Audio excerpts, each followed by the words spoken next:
grande honra de estar recebendo hoje o Eduardo Nunes para estar ministrando a nossa vida, né? O Dudu e a Christian, eles são amigos preciosos, né? Nossos, e eles marcaram tanto a nossa igreja no passado. Tenho certeza que muitos de vocês foram muito impactados pela ministração da vida deles. E para mim, pessoalmente, também, o Dudu é um grande amigo, uma pessoa que eu admiro e me espelho muito. Então, para a gente é uma grande honra mesmo estar recebendo ele aqui, né, hoje à noite. Como é que vai funcionar? A gente vai dar a palavra para ele agora, ele vai estar compartilhando conosco a mensagem que Deus colocou no coração dele, e o tempo que a gente tiver de sobra, a gente vai fazer algumas perguntas, conversar um pouco, desenvolver alguns assuntos, e provavelmente a gente termine hoje um pouco mais cedo, acredito que lá pelas 9 horas. Tá bom, pessoal? Dudu, cara, obrigado por você se dispor de estar com a gente aqui. Eu sei que tua agenda é bem corrida, sei que você está sempre aí com bastante compromisso, então para a gente é uma grande honra. Então já quero passar a palavra para ti, cara. Aqui estão líderes da nossa igreja, líderes de célula, pessoas que estão também presas a abrir células, líderes de ministérios, pessoal mais envolvido da igreja está aqui para te ouvir hoje, para receber de ti. Então fica bem à vontade, cara. Nós estamos querendo ouvir hoje e receber de Deus através da tua vida. Amém. Obrigado, Lucas, pelo tempo aí, pelo convite. Obrigado a todos vocês que estão conectados aí para essa noite. Vamos começar com uma oração. Senhor Deus, eu oro agora em nome de Jesus, colocando diante de Ti esse tempo em comunhão com essa igreja tão especial, Pai, que tem feito algo tão relevante na nossa nação. Eu oro agora para que o Senhor venha ministrar o nosso coração enquanto nós compartilhamos aquilo que está no seu coração, Jesus. Eu peço para que o Senhor venha usar a minha vida. Abençoa aqui, Senhor, cada família representada, cada casamento, cada filho. Nós pedimos a Deus que enquanto nós estamos aqui reunidos em Teu nome, o Senhor estenda a sua bênção para cada família aqui representada. Eu oro agora em nome de Jesus para que a Tua presença venha sobre nós, abençoa essa igreja, abençoa essa liderança. Eu oro para que o Senhor venha multiplicar a unção de cada um aqui nessa noite. Em nome de Jesus, amém. Amém. Pessoal, vou compartilhar. Quer falar algo, Lucas? Não. Só falei amém. Eu vi que você... Ah, tá. Eu vou compartilhar algo que está no meu coração. E aí vocês podem separar perguntas também para a gente ter um momento desse no final. Mas eu quero falar algo bem voltado para a liderança, menos na questão de posição, de título, e mais na questão do nosso papel como líder, né? Independente se você tem uma posição ou não, pelo menos no teu quarto, quem lidera é você, né? A tua vida, na tua faculdade, é o teu círculo de influência.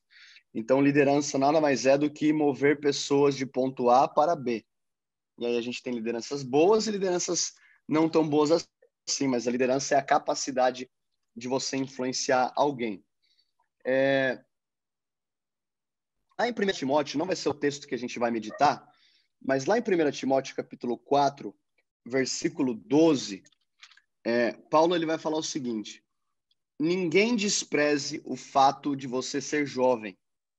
Então, Paulo ele está colocando Timóteo como um dos líderes principais, ou como líder principal da igreja em Éfeso, e ele escreve assim: ninguém despreze o fato de você ser jovem, mas seja um exemplo na palavra, na conversa, em caridade, em espírito, em fé e em pureza.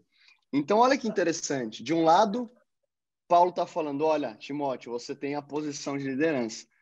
Do outro, você tem uma série de responsabilidades, certo? Então, a gente vai ver sempre atrelada a questão da posição de liderança com a responsabilidade. Não sei se tem alguém com o microfone aberto. Eu estou ouvindo um cachorro latindo. Não sei se vocês estão ouvindo também. Ele está querendo participar do culto, não tem problema. Mas se tiver... Eu não sei se talvez você, Lucas, como host, como tem bastante gente, não dá para saber. Vou dar um jeito. Mas enfim, vamos seguindo aqui. De um lado, a gente tem a posição de liderança. Do outro, a gente tem a responsabilidade.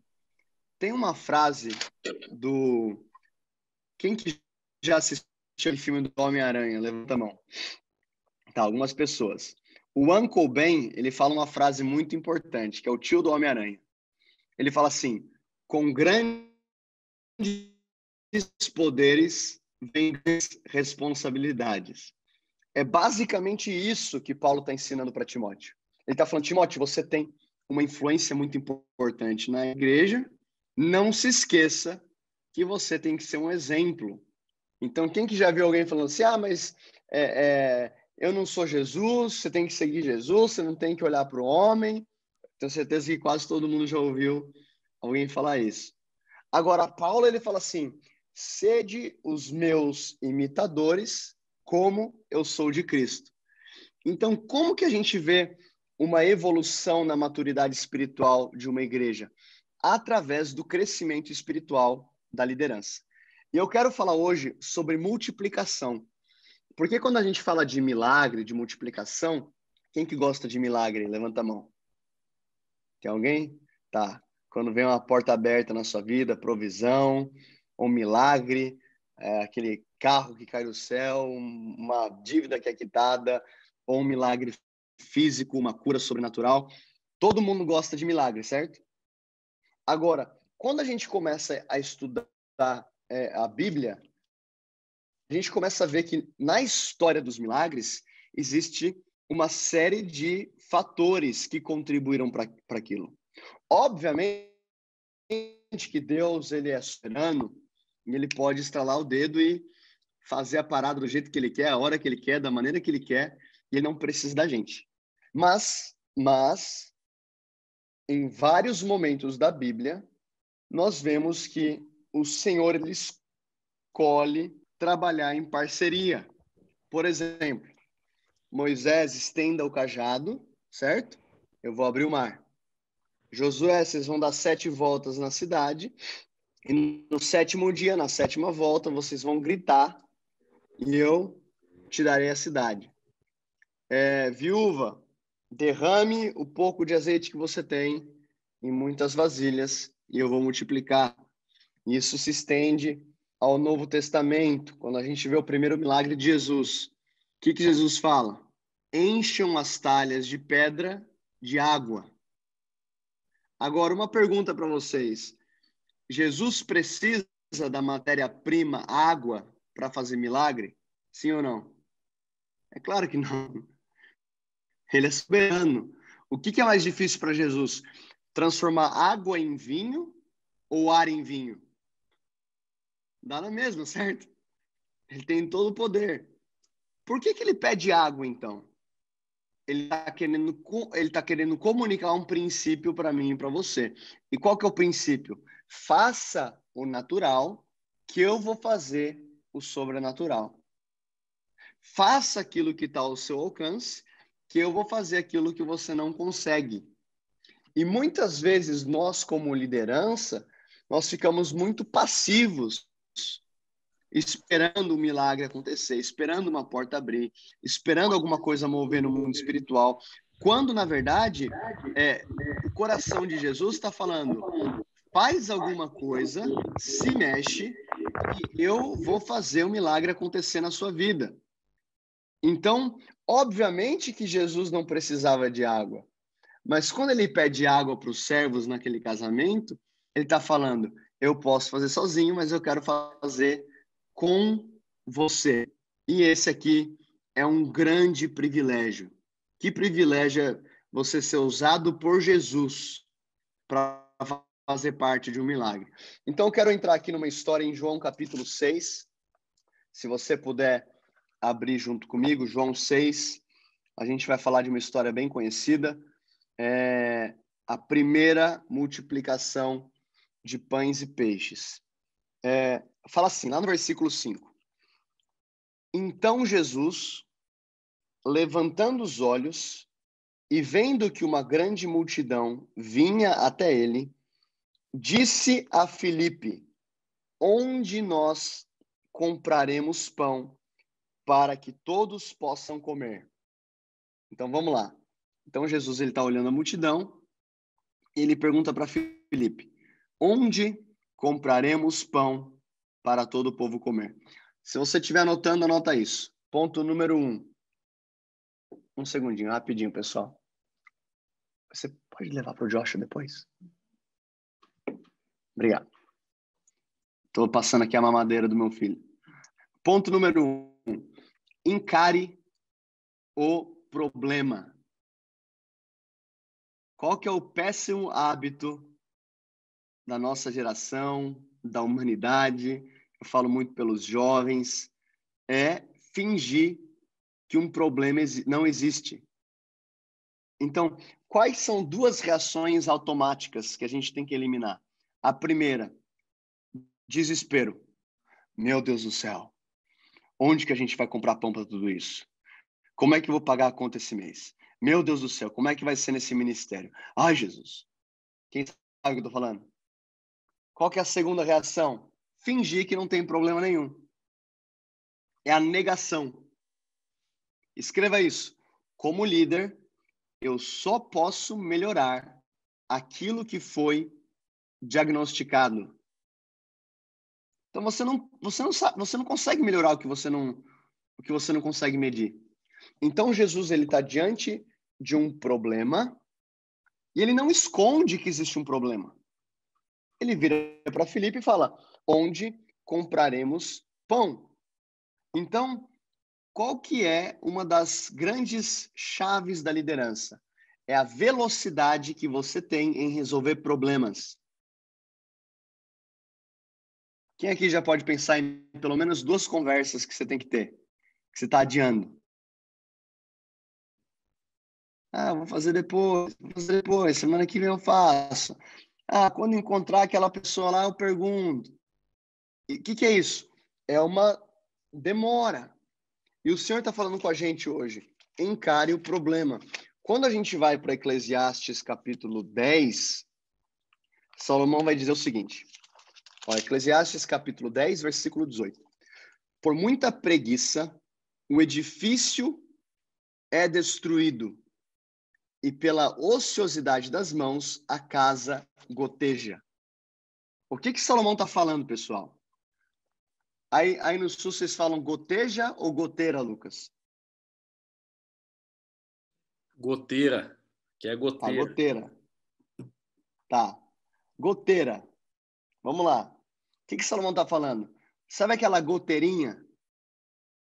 Tic, tic, tic. Que é só o cara subir no telhado e arrumar? Ah, mas deixa lá. É só uma goteirinha. É só um probleminha. Tic, tic, tic. Pela preguiça, a casa é destruída. Então, quais são as goteiras que a gente não quer encarar na nossa vida? Seja uma goteira numa área emocional, seja uma goteira na área financeira, seja uma goteira na área ministerial. O que é uma goteira, Dudu? Pequenos problemas que eu não resolvi. E aqui você vê que Jesus ele escolhe encarar o problema. Onde compraremos pão? Então não fuja do problema. Tudo aquilo, escreva isso. Tudo aquilo que eu tolero, eu promovo. Então, se eu estou tolerando uma goteira, eu estou promovendo esse problema. Quem que já consegue pensar em várias goteiras aí que você tem que arrumar depois dessa reunião? Tá, muito bom. Isso é um ponto positivo. Beleza. Então, esse é o ponto número 1. Jesus ele pergunta, onde compraremos pão? Aí olha o versículo 6. Mas ele dizia isso para experimentar, porque ele bem sabia o que ia fazer. E Filipe respondeu, 200 denários não seriam suficientes para que um deles tome um pouco. Qual que foi a pergunta? Onde? Qual que foi a resposta? Quanto? 200 denários não seriam suficientes. Filipe, quem que falou de dinheiro? Jesus não falou quanto que custaria.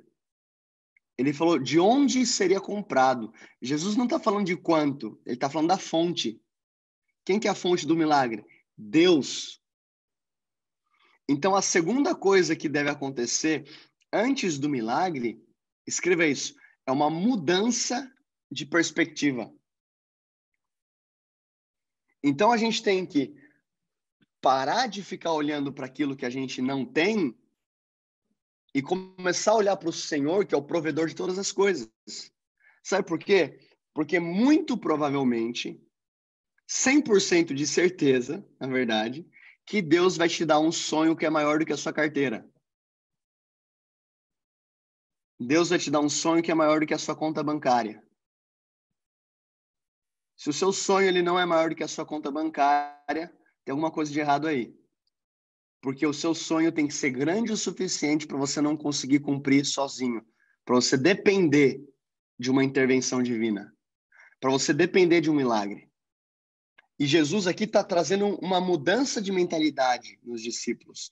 Para Filipe de olhar para quanto deveria ser e entenda de onde esse milagre vai acontecer. Então, o segundo ponto é mudança de perspectiva. O terceiro ponto, escreva aí, discipulado. Ó, um dos seus discípulos, André, irmão de Simão Pedro, disse: está aqui um rapaz. O que é um bom líder? Quem é um bom líder, profeticamente? Levanta a mão aí. Amém. O que é um bom líder? Um bom líder, ele tem a capacidade de conectar pessoas em potencial a Cristo. Então, o que André faz?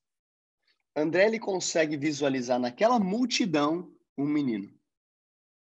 Então, o texto vai dizer que existem 5.000 homens, mais mulheres e crianças. Pô, você pode concordar comigo que André tinha olhos bons.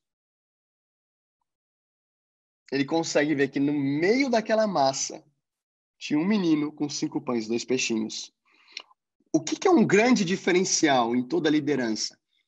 Pessoas que conseguem levantar outros discípulos.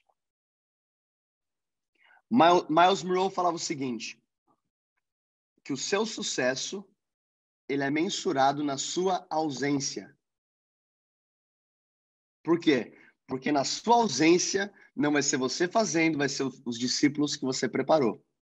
E é por isso que Jesus vai falar, convém que eu vá. Porque se eu não for, o Espírito Santo não virá a vós, mas se eu for, eu orarei ao Pai, e ele vos dará outro consolador, o Espírito da verdade, que o mundo não pode receber, mas ele habita entre vós e estará em vós. Então, a gente vê aqui que André, ele conecta aquele menino com Jesus. Você já conheceu alguém que você fala assim, meu Deus, essa pessoa, ela é tão legal, só falta Jesus? Quem já teve uma impressão assim? O que é isso, pessoal? É Jesus te mostrando, olha o potencial dessa pessoa. Conecta esse menino a mim. Você vai ver o que eu posso fazer. Conecta essa pessoa comigo. Então, o que é importante aqui? A gente olhar e falar, Deus, quem que o Senhor colocou à minha volta, que eu tenho a responsabilidade de levar para mais perto da sua presença? Tem uma história que eu amo em Lucas capítulo 5, de um paralítico que é curado, que ele desce do telhado. Vocês lembram disso? Agora, um paralítico não consegue descer do telhado sozinho. Ele teve 4 amigos que carregaram ele, que chegaram naquela casa, que levaram ele para cima do telhado, que quebraram o telhado e desceram aquele paralítico. Você consegue entender a profundidade disso, cara? Quem são as pessoas que nós estamos levando para perto de Jesus? Será que você... E tudo bem, talvez você fala, cara, eu não estou nessa condição de levar alguém. Então, se eu não estou na condição de levar alguém, eu estou na condição de um paralítico. Será que eu estou me cercando de pessoas que me levam para mais perto do meu destino? Será que eu estou me cercando de pessoas que conseguem injetar fé no meu coração e não incredulidade? Porque tem pessoas que estão na nossa vida que Deus colocou e tem pessoas da nossa vida que a gente tem que tirar. Dudu, mas você está sendo um pouco radical aqui. Não tô. Você está falando de acepção de pessoas. Não tô também. É interessante que quando Jesus ele vai curar, vai ressuscitar a filha de Jairo, ele fala para todo mundo se retirar da casa. Por quê? Porque existem pessoas que estão atrapalhando o ambiente profético, o ambiente de fé. Mas Jesus não amava a multidão? Amava a multidão, mas ele tinha 120, ele tinha 70, ele tinha 12, ele tinha 3. Quem que entrou naquele quarto para Jesus orar pela menina? Pedro, Tiago e João. Não é todo mundo que está à sua volta que tem que estar no seu círculo mais próximo de relacionamento. Então, tenha sabedoria. Paulo vai dizer, as más companhias corrompem os bons costumes. Tem gente que não consegue crescer espiritualmente porque não consegue se desvincular de algumas pessoas que têm um laço tão grande na alma que não consegue deixar que Deus venha preencher esse vazio e acaba se dependendo de pessoas que não conseguem promover o romper espiritual dessas pessoas. Então, tenha discernimento profético de entender quem que está na minha vida que me leva para mais perto de Deus e quem está na minha vida que eu tenho que levar para mais perto. Então, André entendeu, aqui está um rapaz. O discipulado ou a conexão, ela foi extremamente importante para esse milagre, porque André conseguiu visualizar esse menino. Aí, versículo 10 fala assim, e disse Jesus, fazei os homens se assentarem. Eu nem sei que ponto que eu tô. Tem alguém que está anotando aqui? Ponto 5 ou 4? Eu acho. É o 4, acho, Dudu. 4, tá bom. Fazei os homens se assentarem. Ponto 4 é descanso. Qual que é a coisa mais antinatural para você fazer quando precisa de um romper? Sentar. Ah, mas eu quero fazer, eu preciso. E Jesus está falando, senta. Dudu, você está falando para não orar, para não jejuar? Não estou falando nada disso. Eu estou falando para você encontrar um lugar de descanso em Deus. A palavra diz que Deus dá aos seus enquanto eles dormem. É interessante que antes do milagre, Jesus fala, senta. Como que dizendo, agora vocês têm que assistir. Deus quer fazer algo tão grande nessa igreja. Deus quer fazer algo tão grande nas nossas vidas. Que as pessoas vão olhar e vão falar, somente Deus poderia fazer isso. Só que você não pode estar competindo com Deus. Quando ele fala para você sentar, você tem que sentar. Você tem que descansar. Você tem que confiar. E descansar é um sinal de fé. Porque só consegue descansar em Deus aqueles que acreditam que Ele está trabalhando. Quando você não consegue fazer nada, Ele ainda está trabalhando. Quando você não está vendo nada mudar, ele ainda está trabalhando. Então, descanso. O salmista vai dizer em Salmo 46:10, aquietai-vos e sabeis que eu sou Deus. Aquietai-vos e sabeis que eu sou Deus. Ponto número 5, versículo 11, vai falar o seguinte, e Jesus tomou os pães e havendo dado graças. Até aqui. Ponto 5 é gratidão. Gratidão. O mundo vai falar para você agradecer depois de receber, certo? O que vão te ensinar? Quando você recebe um presente, o que você fala? Muito obrigado. No mundo espiritual, a lógica ela é inversa. Você agradece antes de receber. Escreva isso. A gratidão prepara o ambiente do meu milagre. Jesus, ele está literalmente segurando 5 pães, 2 peixes, diante de 5.000 homens, fora mulheres e crianças, e ele fala, muito obrigado. Muito obrigado. O que é isso, pessoal? É você conseguir focar naquilo que você tem e não naquilo que está faltando. E não é só financeiramente. A gente está no meio de uma geração que tem uma memória muito curta, que é muito ingrata. Então, infelizmente, é o primeiro problema na igreja. Ah, minha igreja não presta mais, cara. Ah, eu sei que aqui não tem nada disso, viu, Lucas? É só nas outras igrejas que eu conheço aqui. Aqui não tem. Ah, mas, meu, tá muito diferente. Ah, cara, não sei, não tô gostando do louvor, sabe? Cara, a galera chata, velho. Aí prega 1 hora, a palavra tá muito longa.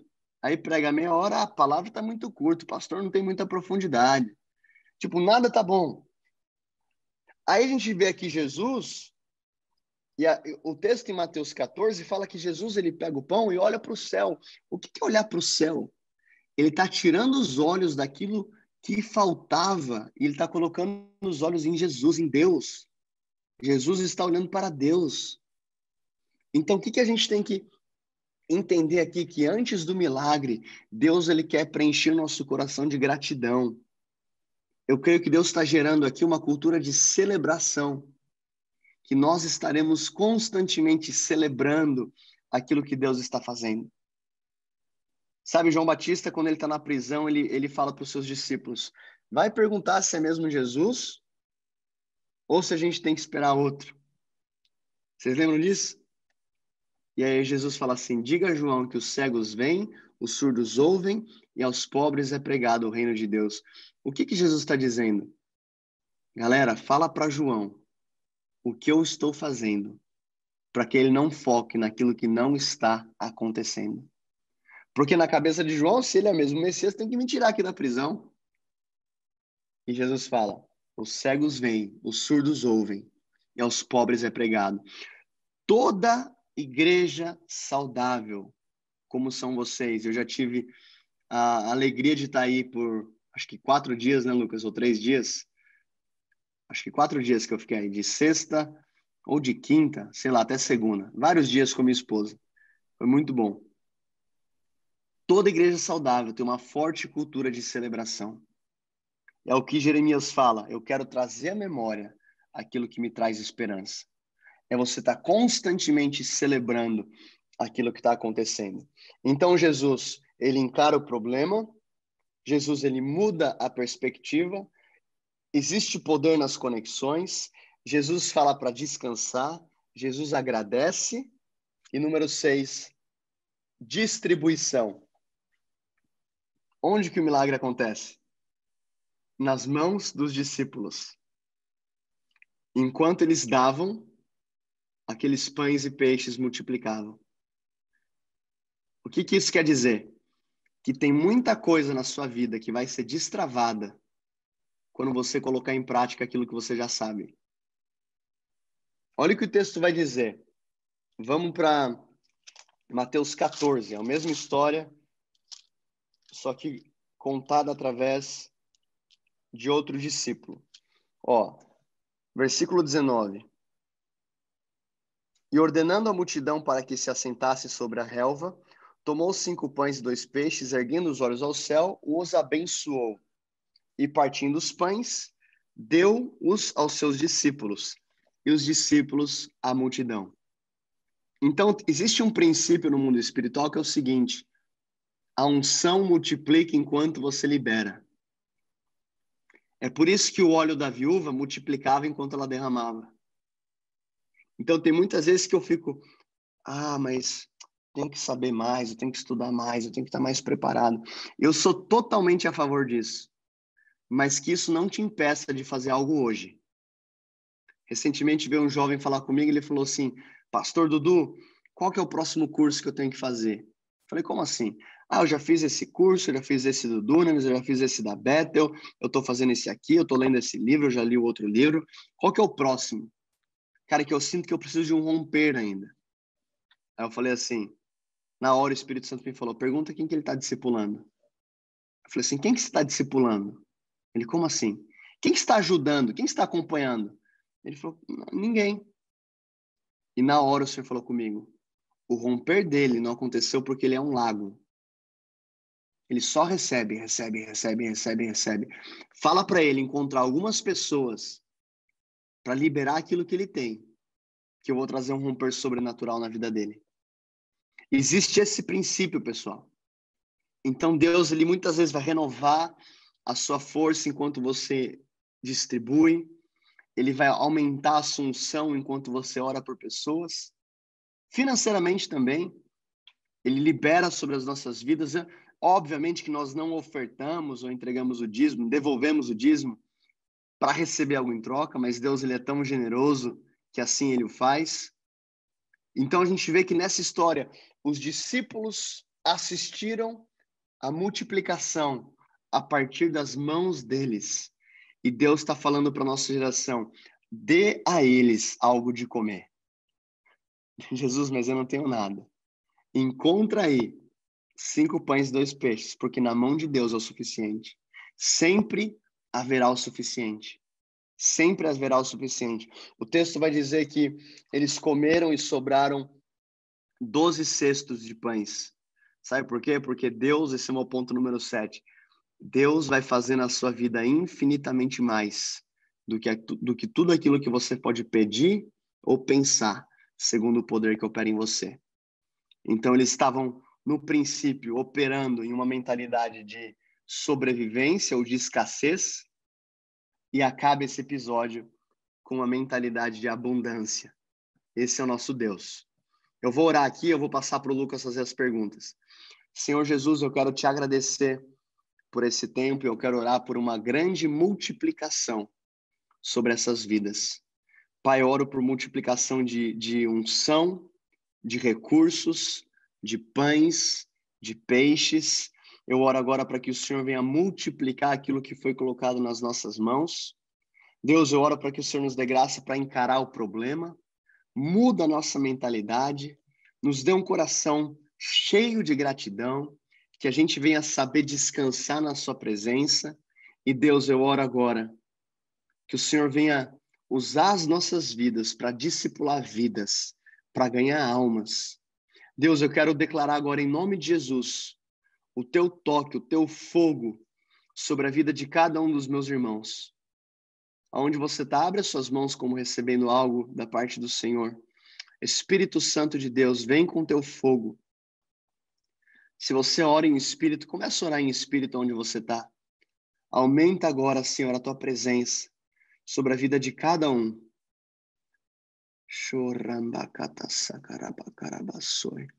Em nome de Jesus, você que está enfermo, seja curado.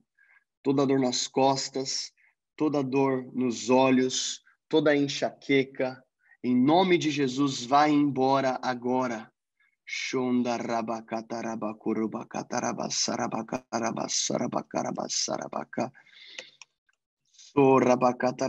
Mais Espírito Santo.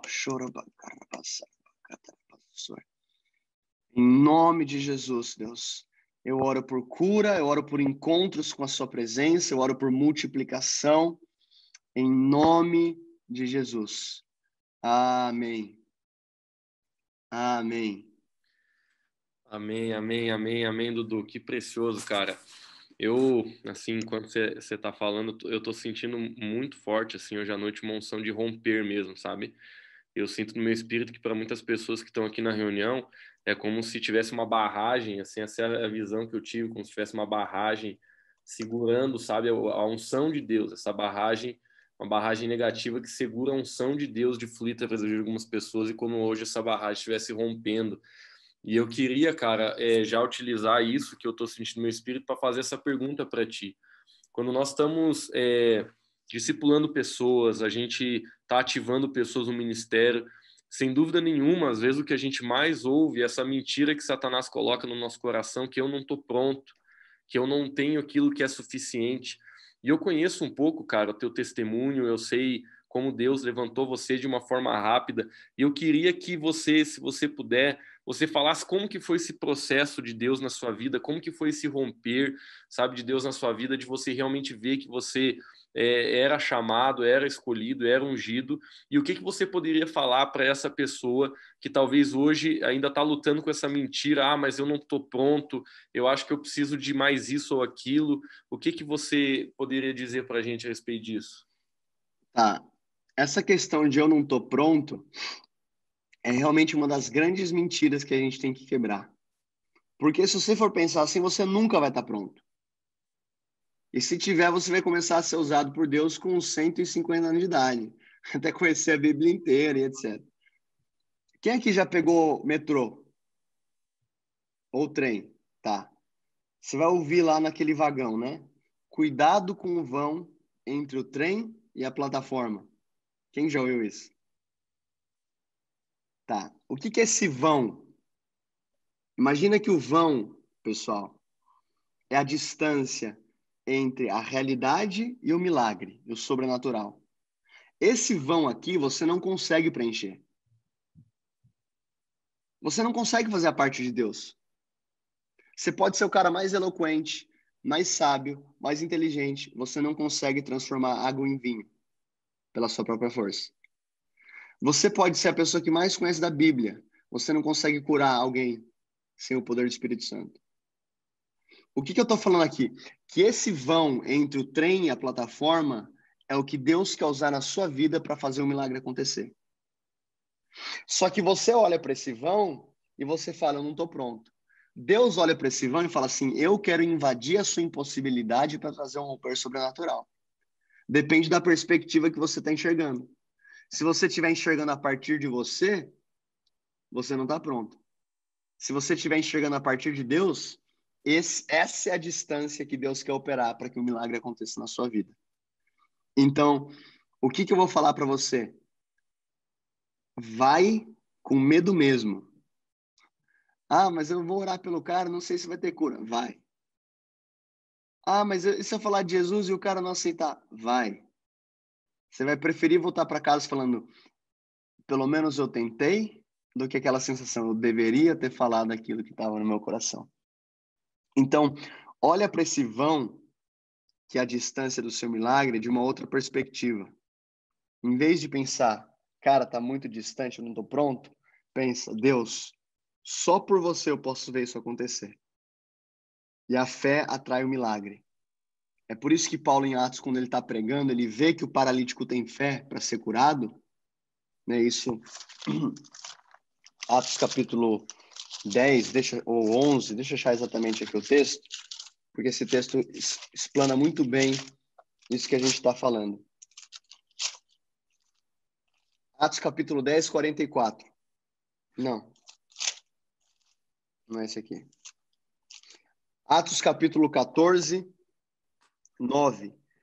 Esse ouviu Paulo falar, o qual, fixando os seus olhos nele e percebendo que tinha fé para ser curado, disse em alta voz, levanta-te sobre os teus pés. E ele saltou e andou. Então aquele paralítico estava ouvindo Paulo e de repente Paulo percebeu que ele tinha fé. O que é fé? Deus, essa distância aqui eu entrego para o Senhor. E quando existe fé, existe uma plataforma para o sobrenatural acontecer. E aí Paulo declara, o poder da declaração. E aquele homem fica de pé e salta. Então, você nunca vai se sentir pronto. Aproveita, pega essa impossibilidade e entrega para o Senhor. E veja o milagre acontecer.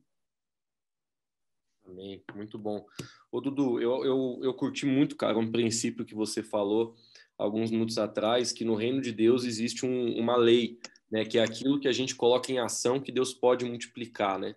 É aquilo que a gente põe em prática que Deus tem o poder de fazer crescer na nossa vida. E eu queria que você tentasse para a gente, cara, colocar isso bem em palavras práticas. O que na sua opinião, é uma pessoa que pode fazer isso dentro da sua igreja local, dentro do seu contexto de célula, dentro do seu contexto ministerial, dentro da sua faculdade, dentro do seu, sei lá, do seu ambiente de trabalho? O que na sua opinião, é um cristão vivendo o sobrenatural e fazendo a unção de Deus multiplicar na sua vida ao redor dele? Tá, uma coisa que você vai ver numa célula saudável, por exemplo, bem prático. Quando chegar alguém com gesso, você vai ver que antes de alguém oferecer, conheço fulano, conheço ciclano, você vai oferecer oração. Bem básico. Eu lembro que quando eu tive o meu encontro sobrenatural com o Espírito Santo, eu tinha mais uns amigos doidos na faculdade, que a gente ficava assim na faculdade, cara, olhando, quando via alguém com gesso, era tipo, mano, um pitbull correndo atrás de um filé mignon. Era tipo, cara, vamos orar por esse cara aí. E às vezes discutia, não, eu vou orar, você ora nesse, eu oro no outro, eu oro nesse, tipo, era desse jeito. Então você tem que ter sede de viver o impossível. Então, de maneira prática, cara, um cristão saudável, ele tem fome de agredir o impossível. Quando alguém fala, não é possível, nunca ninguém fez isso. Esse cara aqui, esse cara aqui não vem para Jesus. Eu lembro quando eu apliquei o meu visto para ir para Moçambique, lá na África do Sul, a mulher do consulado falou assim: você está indo para ajudar a igreja? Eu falei, aplicando um visto de business, de negócios, porque era o único visto que eu podia aplicar para ficar 3 meses. Eu falei, Eu falei, isso aí não vai dar certo, não. Isso aí, não, a minha chefe não vai aprovar. Aí eu falei para ela, sabe quando você fala algo que você fala assim, nossa, eu não deveria ter falado isso? Eu falei assim, é que você não conhece o meu Deus. Eu falei isso para ela, falei, meu Deus, o que eu fui falar, cara? Agora já era difícil de ser aprovado, agora que não vai ser aprovado mesmo. Aí, na outra semana eu volto, eu vejo aquela mesma mulher, e ela fala assim, o seu Deus é forte mesmo, hein? Tá aqui o seu visto. Então, o que é na prática, cara, o que é um cristão saudável? Ele não tem medo de agredir o impossível. Seja através de uma cura, seja através de uma oração de libertação. Você vai ver um cara possesso, você não vai ligar para o teu pastor. Vai falar, eu tenho unção para libertar essa pessoa. Esses dias eu estava voltando de uma ministração e aí o meu amigo viu um menino sentado numa ponte. Ele se sentiu mal, a gente voltou, o moleque estava para se jogar. Tinham 2 pessoas segurando ele, uma ponte muito alta, ele ia se suicidar. E a gente começou a segurar o menino. Não, não faz isso, não faz isso. Aí daqui a pouco o demônio manifesta no menino. Ele vai se jogar, aquela voz bem... Não precisa ficar com medo não, viu, pessoal? Vocês vão dormir muito bem, tá tudo certo, em nome de Jesus. Aí naquele momento, cara, eu falei, é agora que ele vai ser liberto. A gente colocou a mão na cabeça do menino, em nome de Jesus, todo espírito de morte vai embora. Aquele menino é liberto, ele começa a chorar. Então, essas coisas que a gente tem que ter sede de ver acontecer.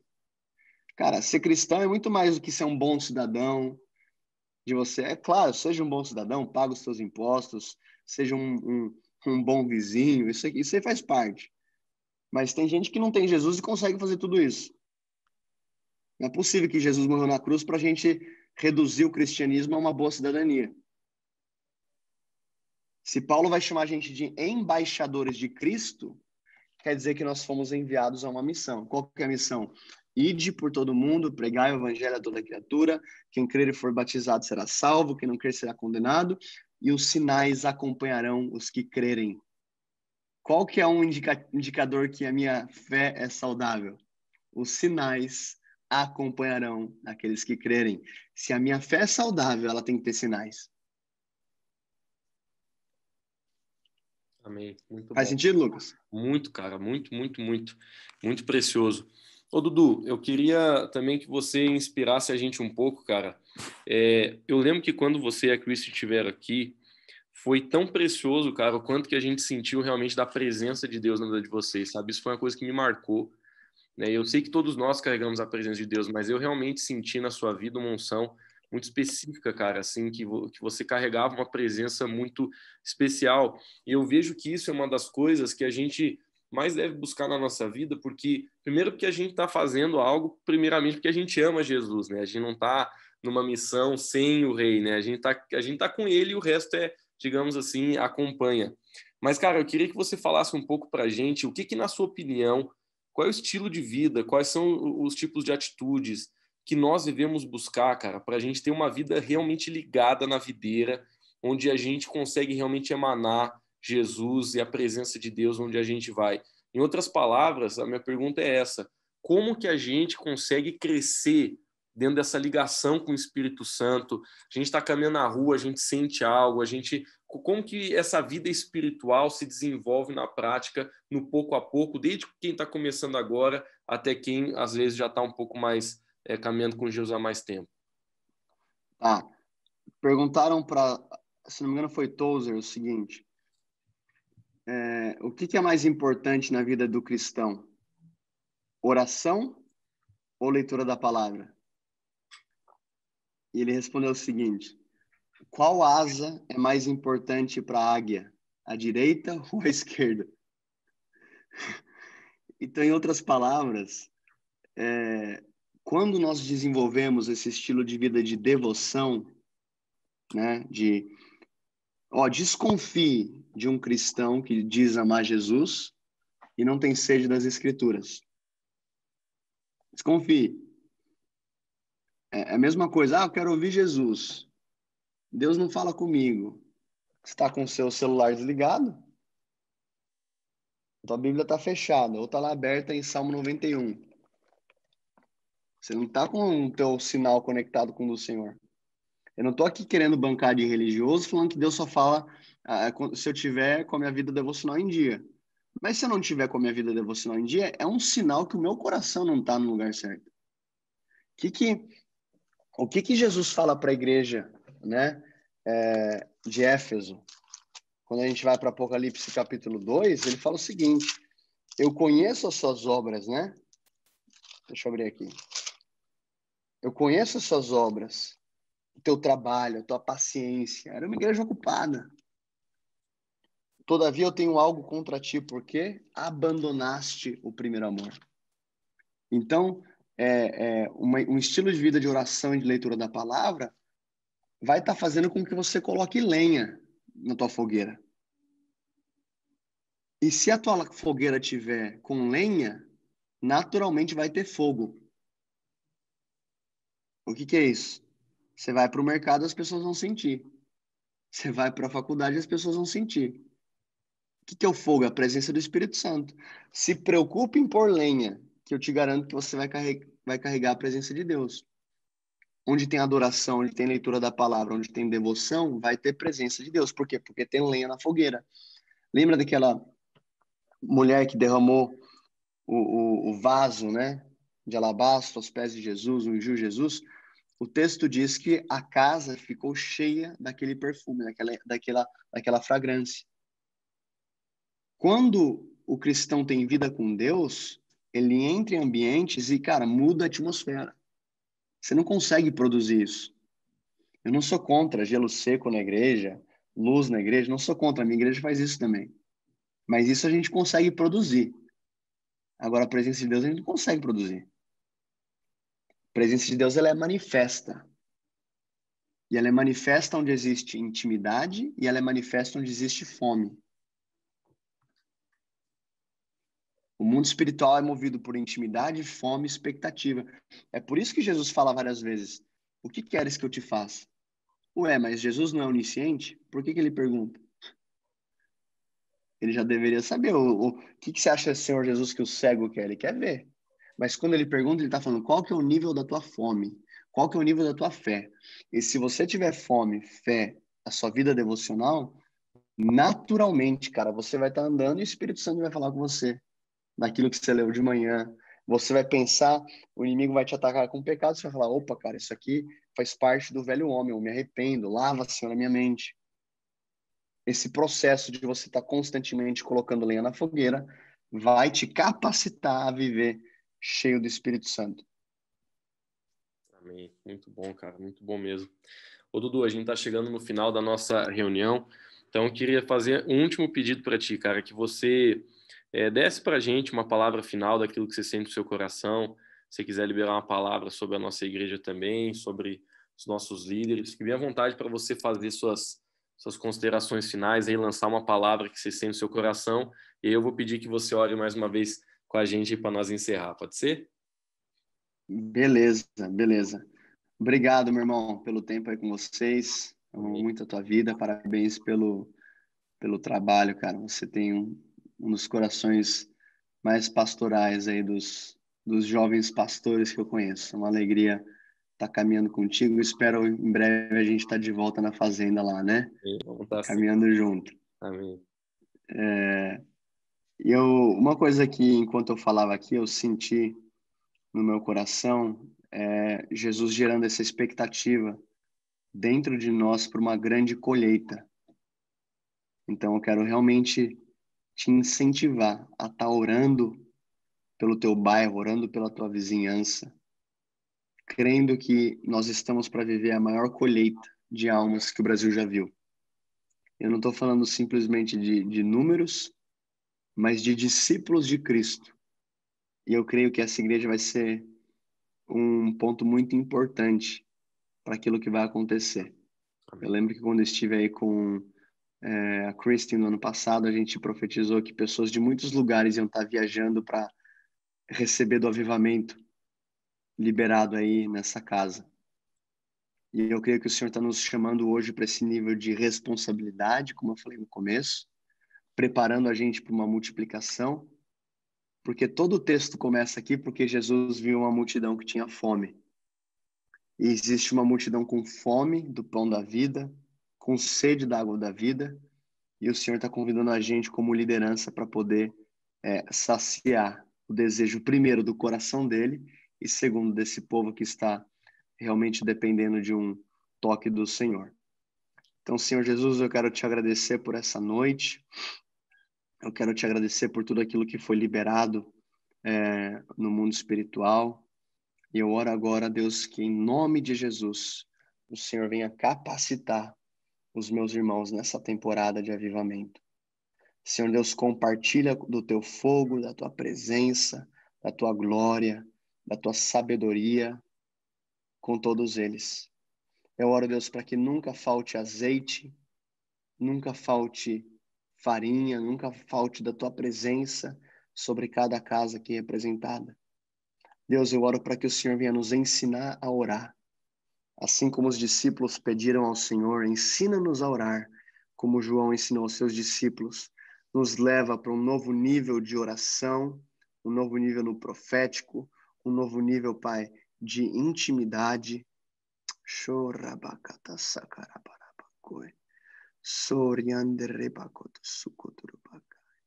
Mais da sua presença, Jesus.